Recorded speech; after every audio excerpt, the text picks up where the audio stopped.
Imagina por un momento que la Navidad no huele a incienso ni a comida caliente, sino a barro húmedo, a pólvora vieja y a cuerpos que llevan días sin nombre. Estamos en diciembre de 1914.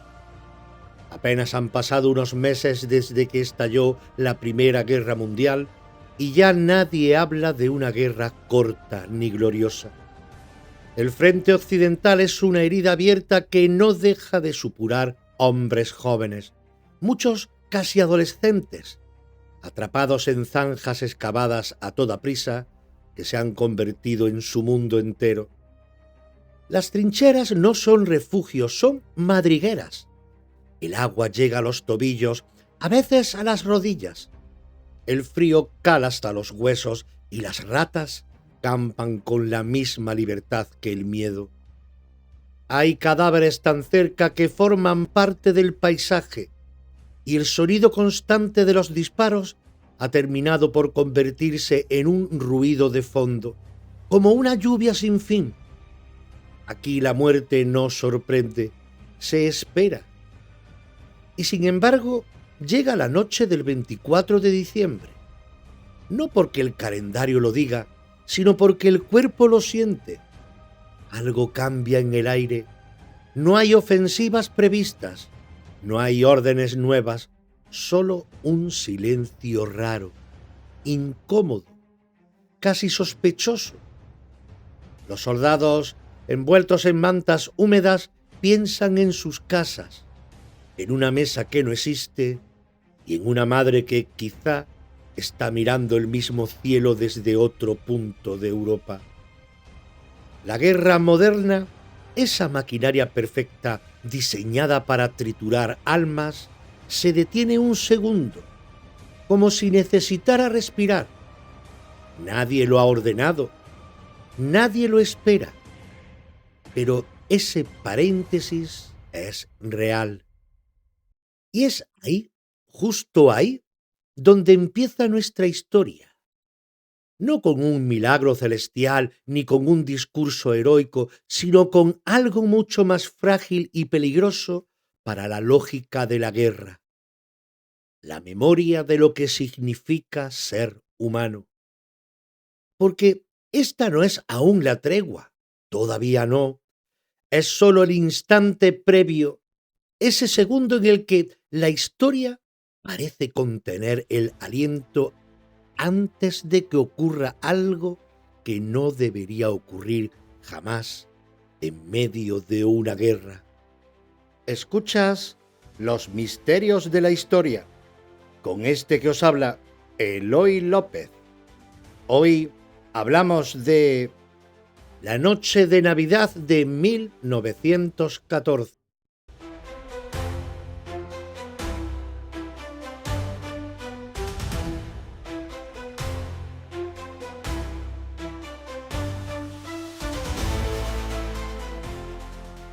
Para entender por qué aquella noche iba a ser distinta, hay que detenerse un momento y mirar el mapa con los ojos de quienes estaban allí, no con los de los libros. La Primera Guerra Mundial había comenzado con una promesa falsa, que sería rápida, limpia, casi romántica. Se hablaba de volver a casa antes de Navidad.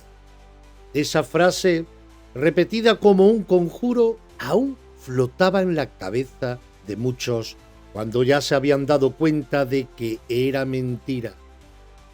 En el frente occidental, desde el Mar del Norte hasta la frontera suiza, la guerra se había detenido en seco. No porque nadie quisiera la paz, sino porque ninguno de los dos bandos sabía cómo avanzar sin perder miles de hombres en unas horas. Así nació la guerra de trincheras, una forma de combatir que no figuraba en los manuales y que transformó el paisaje europeo en una cicatriz interminable de barro, alambre de púas y madera podrida. Las líneas enemigas estaban a veces separadas por apenas 30, 20 o incluso 10 metros. distancia suficiente para matarse, pero también para oírse toser, para escuchar conversaciones, para reconocer canciones. El enemigo ya no era una abstracción, tenía voz, acento, risas nerviosas. Eso, para una guerra, es un problema. Los soldados vivían en un tiempo suspendido, días enteros sin avanzar, sin retroceder, esperando órdenes que no llegaban, soportando bombardeos aleatorios, viendo morir a compañeros por una bala perdida o una infección absurda. Muchos eran civiles con uniforme, arrancados de fábricas, campos y universidades, obligados a aprender a sobrevivir en un mundo que no se parecía a nada conocido.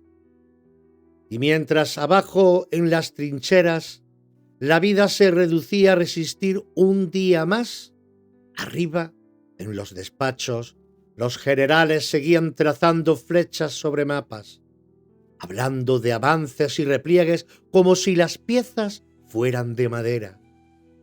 Esa distancia entre quien decide y quien sufre es esencial para entender lo que vendrá después. A todo esto se sumaba diciembre.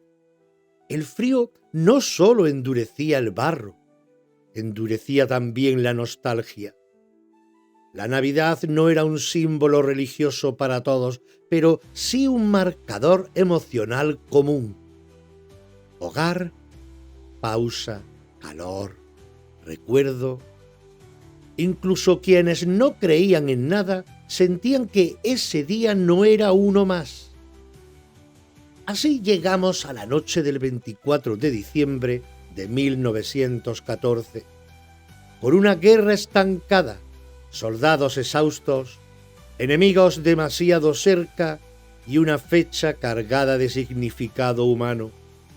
El escenario perfecto para que ocurriera algo que ningún Estado Mayor había previsto y que precisamente por eso resultó tan peligroso.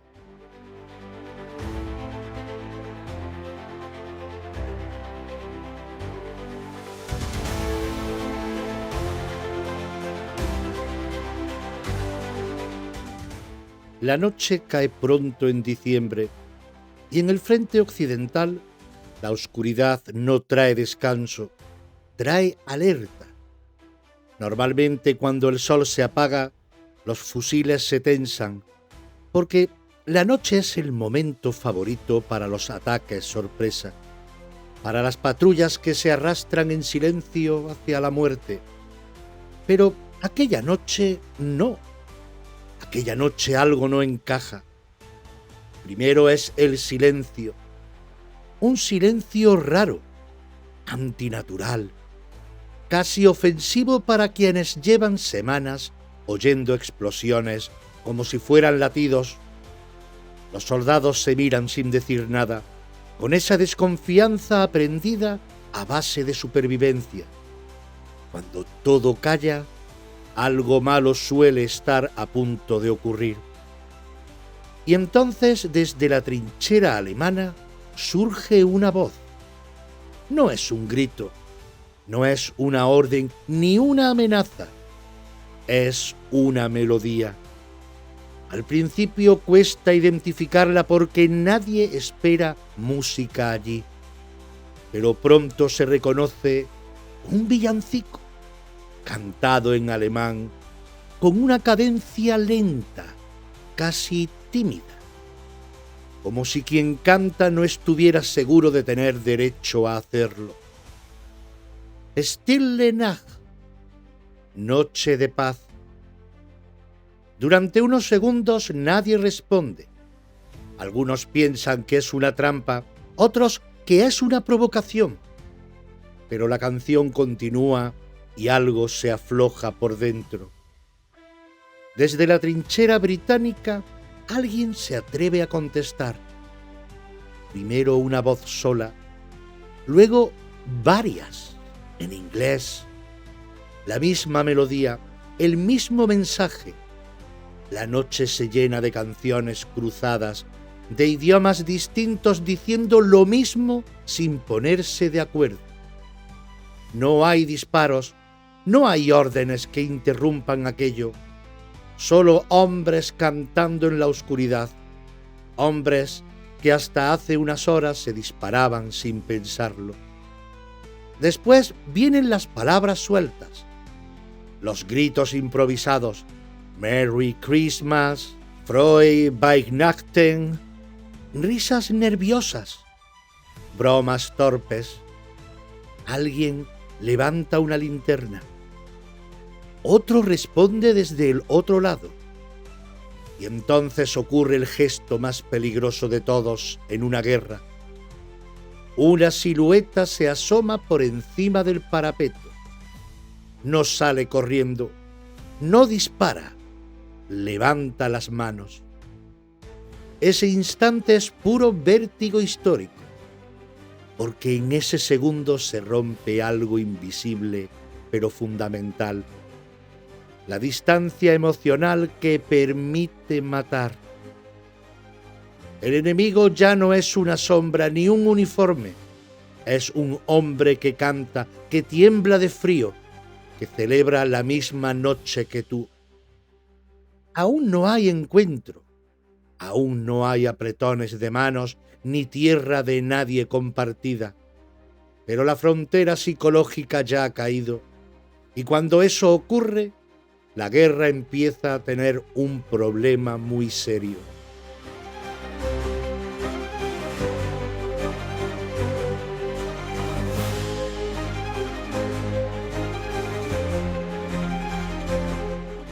Y entonces sucede, no de golpe, no como una escena épica, sino despacio, con pasos cortos y el corazón acelerado.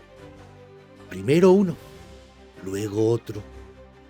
Un soldado sale de la trinchera alemana, después otro del lado británico. Nadie corre, nadie apunta. Caminan hacia ese espacio maldito llamado tierra de nadie. Ese lugar que normalmente solo se pisa para morir. Las manos siguen en alto, los fusiles quedan atrás. Cada paso es una apuesta absoluta, confiar o morir. Y sin embargo, no ocurre nada de lo que la guerra ha enseñado a esperar. No hay disparos, ni gritos, solo miradas que se cruzan por primera vez sin odio. Se dan la mano, así, sin más. Un gesto sencillo, casi olvidado, pero que en ese contexto es una revolución silenciosa. Soldados de Alemania, del Reino Unido y en otros sectores también de Francia y Bélgica se miran a los ojos como seres humanos, no como objetivos. Empiezan las risas nerviosas, los gestos torpes, las palabras mezcladas que no necesitan traducción.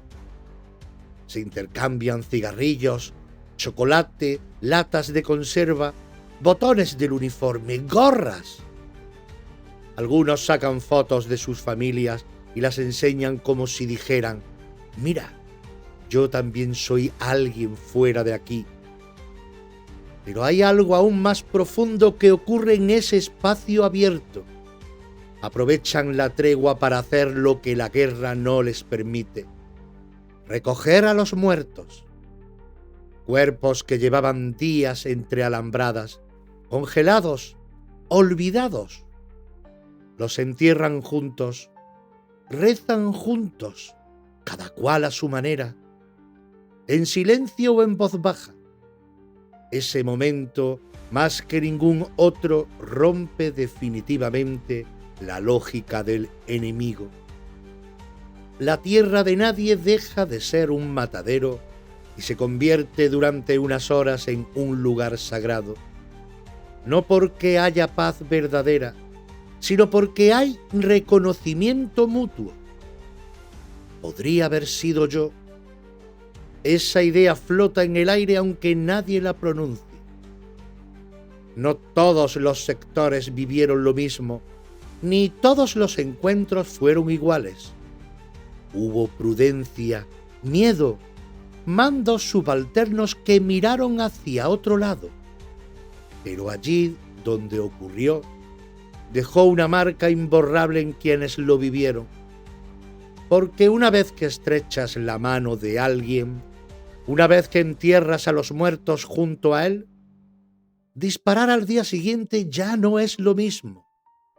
Y eso, para una guerra, es una amenaza mucho más grave que cualquier arma.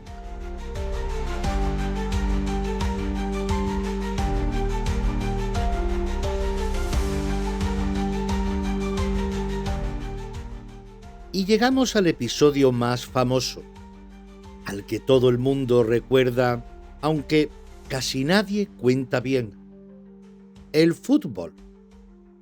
Porque aquí la historia se ha simplificado tanto que corre el riesgo de perder lo esencial. No hubo un gran partido reglado, con árbitro, líneas marcadas y marcador final. Y sin embargo, sí hubo fútbol. Y eso es lo verdaderamente importante. En varios sectores del frente, sobre todo entre tropas británicas y alemanas, alguien sacó un balón improvisado. A veces era una pelota real, otras una lata, un saco relleno, cualquier cosa que pudiera rodar. Y empezaron a darse patadas, a correr, a reír, sin camisetas distintas, sin público ni himnos, sin vencedores ni vencidos. Los testimonios de los propios soldados hablan de ello con naturalidad, casi con pudor, como si supieran que aquello era demasiado humano para encajar bien en el relato oficial de la guerra. No fue un espectáculo, fue un gesto. Jugar, aunque fuera unos minutos, significaba recordar el cuerpo como algo más que un blanco, recuperar el movimiento sin miedo a morir. Aquí conviene separar con cuidado el mito de la realidad. El mito nos habla de grandes partidos, de marcadores imposibles, de una fraternidad perfecta. La realidad es más humilde y por eso más poderosa. Hombres agotados jugando torpemente en mitad del barro, riéndose de sí mismos, compartiendo una normalidad que la guerra les había robado. El fútbol, en este contexto, no es deporte, es lenguaje universal, es una forma de decir: podemos estar aquí sin matarnos. Y eso es dinamita pura para cualquier conflicto armado. Porque si puedes jugar con alguien, aunque no compartas idioma, religión o bandera, ya no puedes deshumanizarlo del todo. Muchos de los que participaron dejaron escrito después que aquel momento fue casi más perturbador que los combates, porque demostraba algo que nadie quería admitir: que la guerra no era inevitable, que la enemistad no era natural, que hacía falta un esfuerzo constante, órdenes, castigos, propaganda, para mantener vivo el odio. Por eso el fútbol de la tregua no es una anécdota simpática, ni un adorno navideño. Es un símbolo peligrosísimo. La prueba de que incluso en el peor escenario creado por el ser humano, la cooperación y el juego pueden brotar sin permiso. Y precisamente por eso, a partir de ese momento, alguien decidió que aquello no debía volver a ocurrir jamás.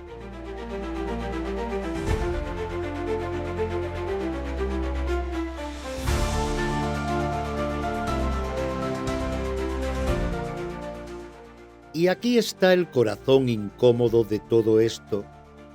No fue una tregua oficial, no hubo banderas blancas firmadas, ni comunicados, ni órdenes selladas. Nadie la autorizó, ni la planteó, simplemente ocurrió. Y eso, para una guerra moderna, es casi imperdonable. La Primera Guerra Mundial se estaba librando ya como un engranaje industrial. Y ese engranaje necesita disciplina ciega. La obediencia no admite matices, porque en cuanto un soldado empieza a pensar por sí mismo, el sistema se resquebraja. La tregua de Navidad fue exactamente eso: pensamiento autónomo en masa, aunque solo durara unas horas. En muchos sectores, los oficiales de rango medio miraron hacia otro lado, algunos porque compartían el cansancio de sus hombres, otros porque entendieron que frenar aquello a tiros habría sido cruzar una línea aún más peligrosa. Pero los altos mandos, lejos del barro y del frío, lo vieron con claridad. Aquello no podía sentar precedente, porque cuando una tregua nace desde abajo, sin permiso, demuestra algo devastador para el relato oficial: que el enemigo no es intrínsecamente odioso, que el odio necesita ser alimentado, repetido, impuesto. Y eso convierte la guerra en algo frágil, dependiente de la propaganda constante. Por eso, aunque aquella noche no hubo castigos inmediatos masivos, sí hubo un aprendizaje. A partir de ese momento, se endurecieron las órdenes, se prohibieron contactos, se intensificaron los bombardeos en fechas señaladas, se rotaron unidades para evitar familiaridades. La guerra tomó nota de su propio fallo. La tregua fue tolerada solo porque no pudo detenerse a tiempo, pero fue también condenada al silencio, minimizada en los informes oficiales, relegada a anécdota sentimental. La historia escrita por los vencedores no sabía qué hacer con un episodio en el que los soldados se comportaron mejor que quienes los mandaban. Y sin embargo, precisamente por no ser oficial, por no estar diseñada ni controlada, la tregua de Navidad es tan poderosa, porque demuestra que, incluso en medio del mayor horror organizado, el ser humano puede desobedecer al odio sin necesidad de proclamas, solo recordando quién es.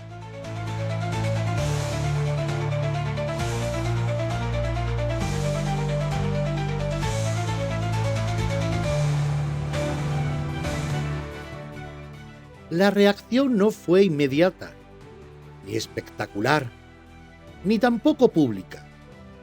No hubo consejos de guerra masivos ni fusilamientos ejemplares al amanecer.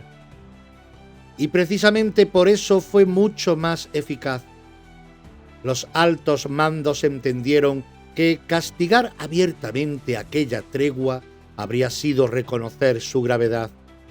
Así que optaron por algo más sutil, más frío, más propio de una guerra moderna: impedir que pudiera repetirse. En los días y semanas siguientes, las órdenes comenzaron a cambiar de tono.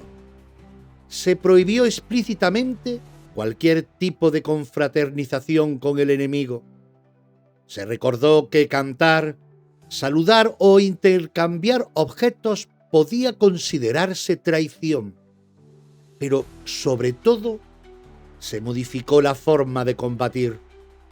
La guerra se volvió más ruidosa, más constante, más inhumana. En las Navidades posteriores ya no hubo silencios incómodos ni noches en calma. Se ordenaron bombardeos deliberados en fechas señaladas, no por necesidad estratégica, sino para romper cualquier tentación de pausa. El mensaje era claro: aquí no hay lugar para la nostalgia, ni para el recuerdo del hogar, ni para el reconocimiento del otro. También se introdujeron rotaciones más frecuentes de tropas. Unidades que llevaban tiempo frente a las mismas trincheras enemigas eran sustituidas para evitar que surgiera algo tan peligroso como la familiaridad. Porque cuando reconoces la voz del otro, cuando sabes a qué hora suele asomarse o cuándo canta, disparar se vuelve más difícil. La propaganda hizo su parte.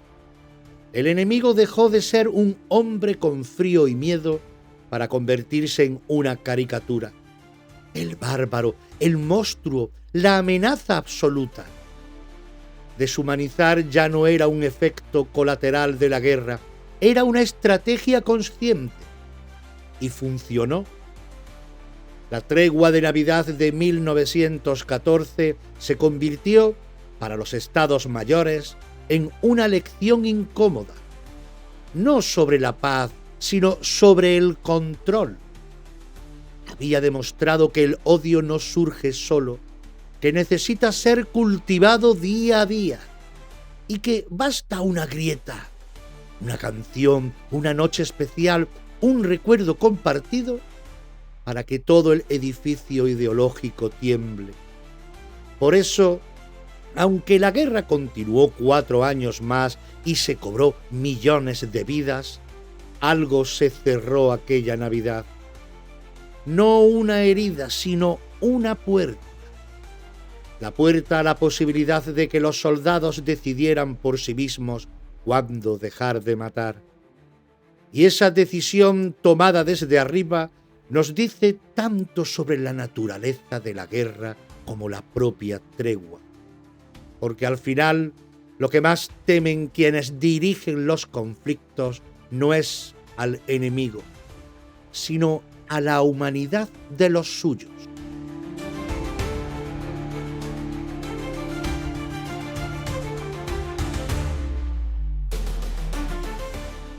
Después de 1914, la guerra ya no volvió a ser la misma, no porque se hiciera más larga, que lo fue, ni porque muriera más gente, que murió, sino porque aprendió a blindarse contra lo que había ocurrido aquella Navidad.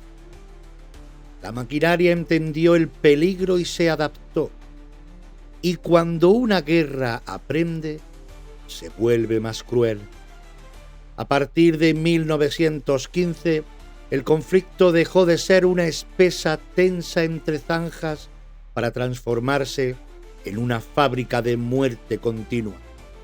Aparecieron nuevas armas y tácticas pensadas no solo para matar, sino para romper cualquier posibilidad de reconocimiento humano. El gas envenenó el aire, obligando a cubrirse el rostro hasta del propio compañero. Las ametralladoras convirtieron el avance en suicidio colectivo.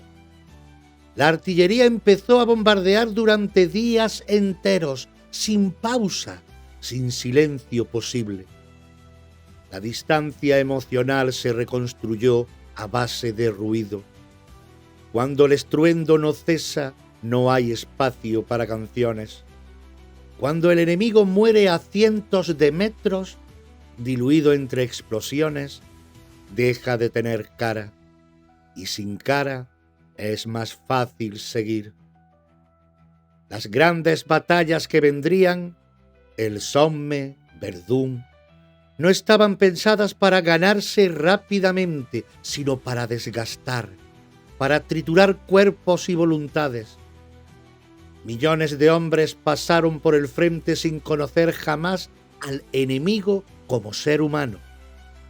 El sistema había aprendido no permitir cercanía, no permitir pausa, no permitir Navidad. También cambió el tipo de soldado. Los jóvenes idealistas de 1914 fueron sustituidos por hombres endurecidos, traumatizados, rotos por dentro. Ya no quedaba energía para la desobediencia compasiva. El alma había sido erosionada día a día, explosión a explosión. Por eso, la tregua de Navidad no volvió a repetirse.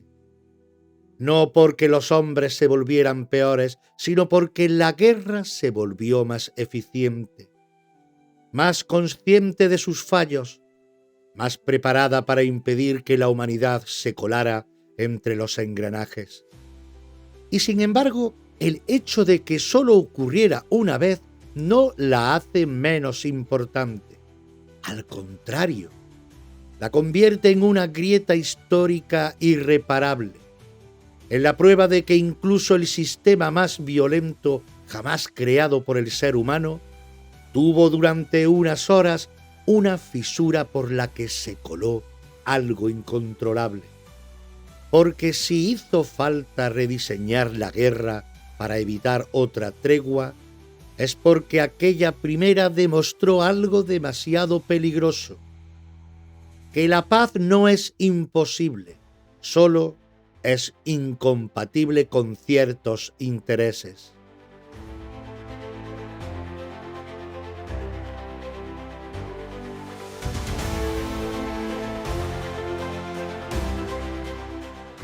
Aquí ya no hablamos solo de historia, sino de lo que la historia nos está diciendo sin levantar la voz. Porque la tregua de Navidad del 14 del siglo pasado no es un accidente bonito ni una anécdota sentimental que se cuela en los libros como descanso emocional. Es un espejo incómodo y, como todos los espejos incómodos, suele apartarse rápido. Lo primero que deja claro este episodio es que la guerra no nace en quienes la combaten, sino en quienes la diseñan. Los soldados demostraron que el odio no es automático, que no brota solo por llevar un uniforme distinto. Hace falta trabajo para odiar, propaganda constante, deshumanización sistemática, distancia emocional. En cuanto ese trabajo falla, aunque sea una noche, el edificio entero tiembla. La tregua también desmonta una idea muy peligrosa, la de que la violencia es inevitable. Aquellos hombres estaban en el peor escenario posible, rodeados de muerte, hambre y miedo, y aún así eligieron, sin pactarlo y sin discutirlo, no disparar, porque fueran héroes. No porque fueran héroes, sino porque eran humanos. Eso obliga a replantearse muchas cosas. Hay además una lección brutal sobre la obediencia. Se suele decir que el soldado obedece órdenes, pero aquella noche ocurrió algo distinto.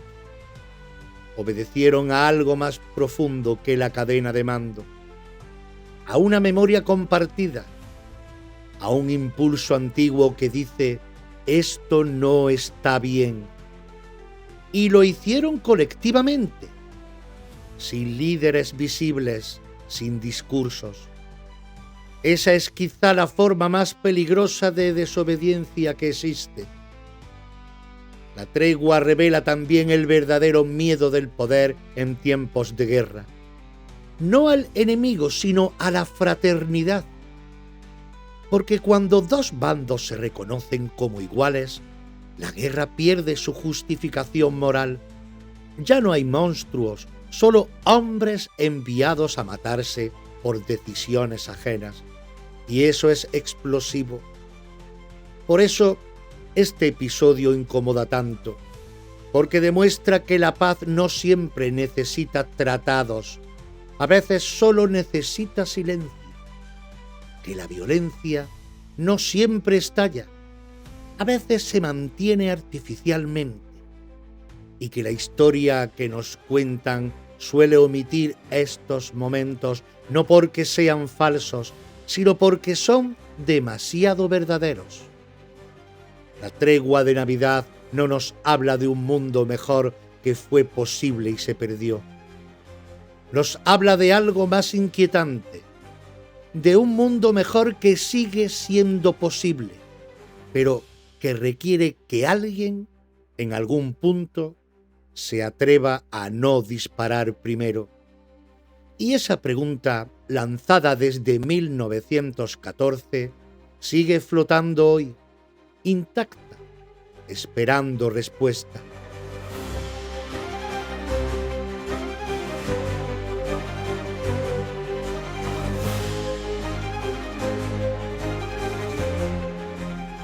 Y ahora sí, llegamos al final, pero no a un cierre cómodo, porque esta historia no se apaga, se queda vibrando.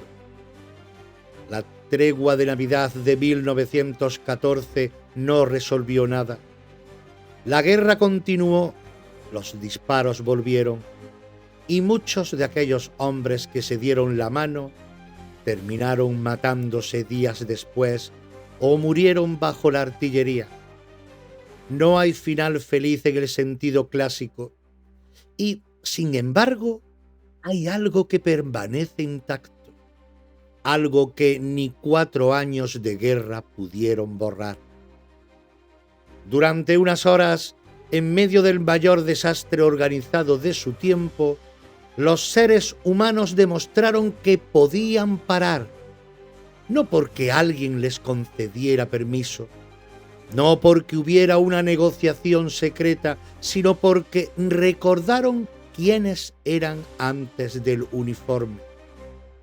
Y ese recuerdo fue tan peligroso que el sistema tuvo que blindarse contra él. Por eso, esta historia importa hoy, no como nostalgia, no como leyenda navideña, sino como advertencia. Nos dice que muchas cosas que creemos inevitables solo lo son porque se sostienen a base de miedo, ruido y repetición. Nos dice que cuando el silencio aparece, aunque sea brevemente, la conciencia despierta. La pregunta que deja esta tregua no va dirigida a los soldados de 1914. Va dirigida a nosotros, a cada época, a cada conflicto. Si pudieron dejar de disparar una noche, si pudieron cantar juntos, enterrar a los muertos juntos, jugar juntos, ¿qué nos dice eso sobre todas las guerras que vinieron después? ¿Y sobre las que aún continúan? Tal vez la tregua de Navidad no fue una excepción. Tal vez fue un recordatorio. Uno que la historia oficial preferiría olvidar, pero que sigue ahí, esperando a que alguien vuelva a escucharlo. Y con esa pregunta abierta, sin respuesta cerrada, se apaga la voz, pero no el eco.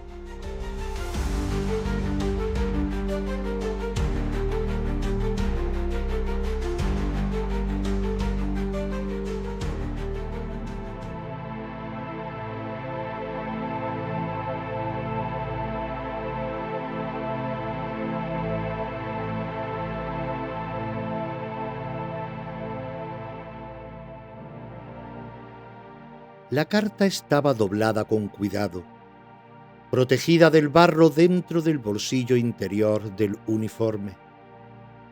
No llevaba sello ni fecha exacta, solo un nombre escrito con letra firme, como si al trazarlo se hubiera detenido un segundo más de lo normal. Mi querida. No sabemos cuándo la escribió exactamente. Tal vez esa misma noche, tal vez a la mañana siguiente, cuando el frío seguía ahí, pero algo dentro ya no era igual. El papel olía a humedad, a tabaco rancio, a trinchera, y decía así: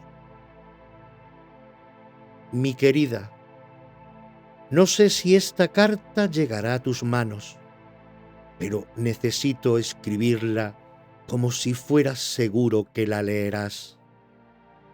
Esta noche ha ocurrido algo que no sabría explicar si no fuera porque lo he vivido con mis propios ojos. Y aún así me cuesta creerlo. Era Nochebuena. Aquí no hay campanas ni luces, solo barro y silencio. Un silencio extraño tan profundo que daba miedo. Pensé que era el preludio de un ataque, pero entonces, desde la oscuridad de enfrente, alguien empezó a cantar. Una canción que tú conoces, la que cantabas en casa cuando el invierno se hacía largo. Otros se unieron y de pronto, sin darnos cuenta, estábamos cantando juntos, nosotros y ellos. Salimos de las trincheras con las manos levantadas, con el corazón golpeando más fuerte que cualquier cañón. Y no dispararon, nadie disparó. Nos miramos a los ojos, querida, y vi en ellos lo mismo que veo en el espejo cada mañana: miedo, cansancio y ganas de volver a casa. Nos dimos la mano, compartimos pan, tabaco, una sonrisa torpe. Enterramos a los muertos que llevaban días tendidos entre nosotros, como si la tierra también necesitara descanso. Por unas horas no hubo enemigos, solo hombres. Sé que esto que escribo puede parecerte un sueño, pero no lo es. Es lo más real que me ha pasado desde que salí de casa y te dejé en la puerta, intentando ser valiente. Esta noche he recordado por qué soy quien soy y por qué esta guerra no tiene sentido. Si mañana vuelvo a disparar, no será igual, porque ya sé a quien tengo delante, porque ya he estrechado su mano y he oído su risa. No sé cuánto durará todo esto. Aquí dicen que la guerra acabará pronto, que para la próxima Navidad estaremos en casa. Yo quiero creerlo. Quiero creer que volveré a verte, que volveré a oírte cantar esa canción sin miedo, sin barro en las botas, sin sangre en la memoria. Si esta carta llega, guárdala, no como recuerdo de la guerra, sino como prueba de que incluso aquí el amor sigue vivo. Tuyo siempre. La carta terminaba ahí. No sabemos si la envió. No sabemos si ella la leyó. Sabemos, eso sí, que para las Navidades siguientes la guerra no había terminado, que muchos de los que cantaron aquella noche no volvieron jamás. Pero esa carta existió, y mientras exista, mientras alguien la lea en voz baja, la tregua de aquella Navidad seguirá ocurriendo, aunque solo sea en el corazón de quien escucha.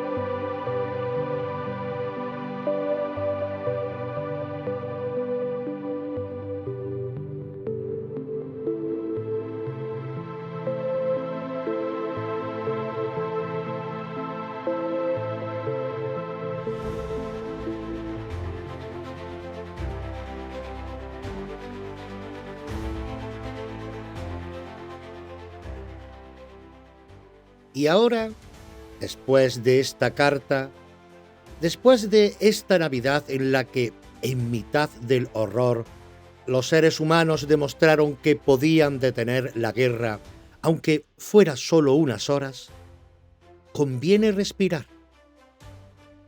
Hoy es el día en que la historia, esa misma historia que a veces nos parte el alma, también nos recuerda que no todo lo que se cuenta es verdad, y que el ser humano no solo sobrevive con lágrimas, sino también con sonrisa y con ironía.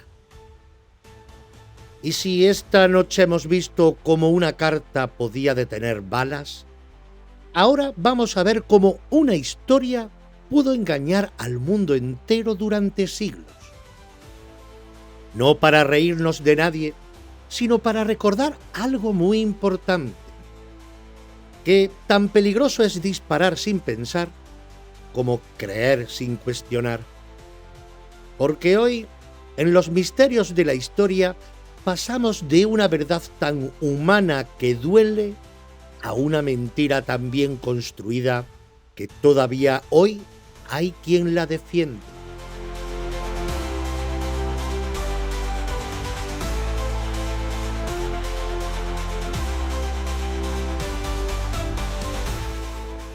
Se ha encontrado un documento olvidado en un archivo menor, de esos que nadie consulta porque no tiene sello dorado ni nombre rimbombante.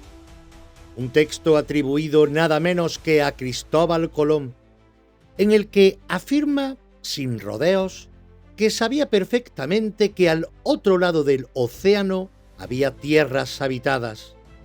Y no solo eso, que el famoso viaje de 1492 no fue un acto heroico ni un salto al vacío, sino una representación cuidadosamente pactada. Según este supuesto documento, Colón no partió a ciegas, partió con información previa, mapas no oficiales, relatos de marinos anónimos y rumores tan persistentes que ya no podían seguir ignorándose.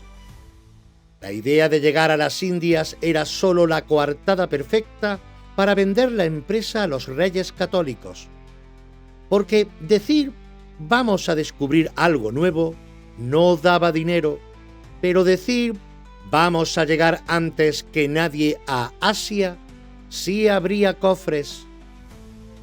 Aquella travesía no olía a miedo, olía a certeza contenida, y eso se nota aunque hayan pasado siglos, porque el que se lanza a lo desconocido reza en voz alta, y el que sabe más de lo que dice guarda silencio. Y Cristóbal Colón era de los segundos, un hombre que miraba el mar no como abismo, sino como camino, como si el agua no separara, sino que uniera, como si ya hubiera cruzado antes sin haber salido nunca del puerto. En las tabernas se hablaba, siempre se ha hablado, marineros que regresaban con historias mal encajadas, corrientes que no figuraban en los mapas oficiales, maderas extrañas flotando donde no debían, rumores que no se escribían porque no convenía escribirlos. Y Colón escuchaba sin corregir a nadie, dejando que lo tomaran por soñador mientras por dentro ordenaba piezas que otros preferían no mirar de frente. Decía que buscaba las Indias, porque eso era lo que había que decir, porque nadie suelta oro para una intuición y nadie apuesta barcos por una sospecha. Así que se vistió la idea con palabras grandes, con promesas exóticas, con la épica justa para que los despachos no hicieran demasiadas preguntas. Y el viaje partió bendecido no por la fe, sino por la conveniencia. En alta mar no hubo pánico al borde del mundo, hubo cálculos, ajustes, miradas al cielo que no eran de miedo sino de comprobación. Noches largas en las que el capitán parecía más impaciente que asustado, como quien sabe que el final del camino está ahí, pero aún no puede nombrarlo sin romper el hechizo, porque hay verdades que solo funcionan mientras no se dicen. Cuando la Tierra apareció, no fue un grito de sorpresa lo que dominó el momento, fue el alivio, el de quien confirma algo que ya sabía. Y entonces vino la palabra que lo arregla todo: descubrimiento. Una palabra limpia, heroica, también elegida, que borró de un plumazo todo lo anterior. Las sospechas, los rumores, las certezas incómodas. Porque descubrir suena a milagro y no a estrategia. Y a la historia siempre le ha gustado más el milagro que la verdad desnuda.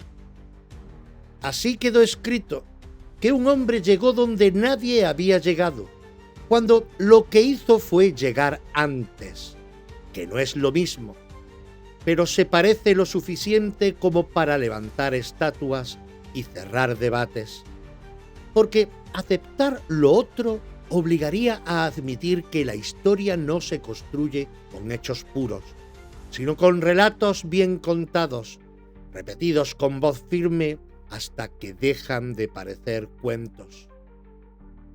Y hoy se puede decir que todo esto es mentira, que Colón fue un visionario sin mapas, que el azar empujó las velas y la casualidad cambió el mundo. Y sin embargo, mientras lo decimos, algo dentro sonríe con ironía, porque todos sabemos, aunque no nos guste admitirlo, que el mundo no avanza por casualidades, avanza por silencios bien colocados. Esa es la inocentada de verdad.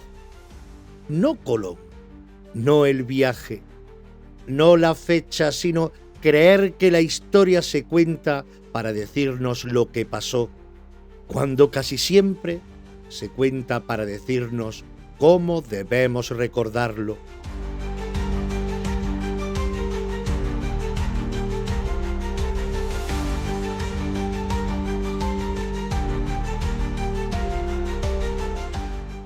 Llegamos al final de este viaje, entre los ecos del pasado, ruinas y leyendas, entre certezas e incógnitas.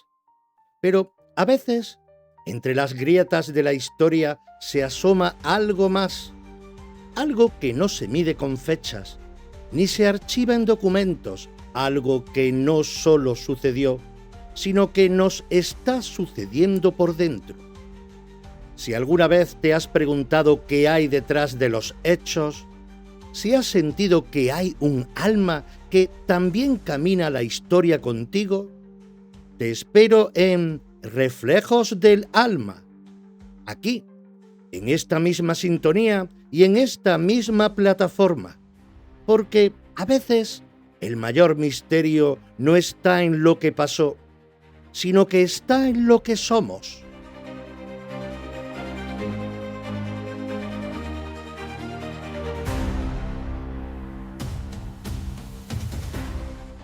Si deseas acompañarnos también desde Podimo, tienes 30 días gratis con mi enlace.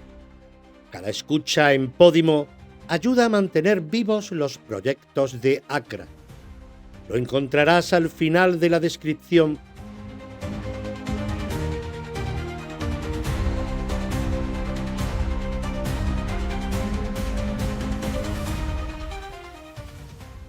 Este podcast y todos los creados bajo los sellos Reflejos del Alma y Los Misterios de la Historia son propiedad intelectual de la Asociación Cultural Reflejos del Alma, ACRA. Su producción, creación y realización corresponden íntegramente a dicha asociación.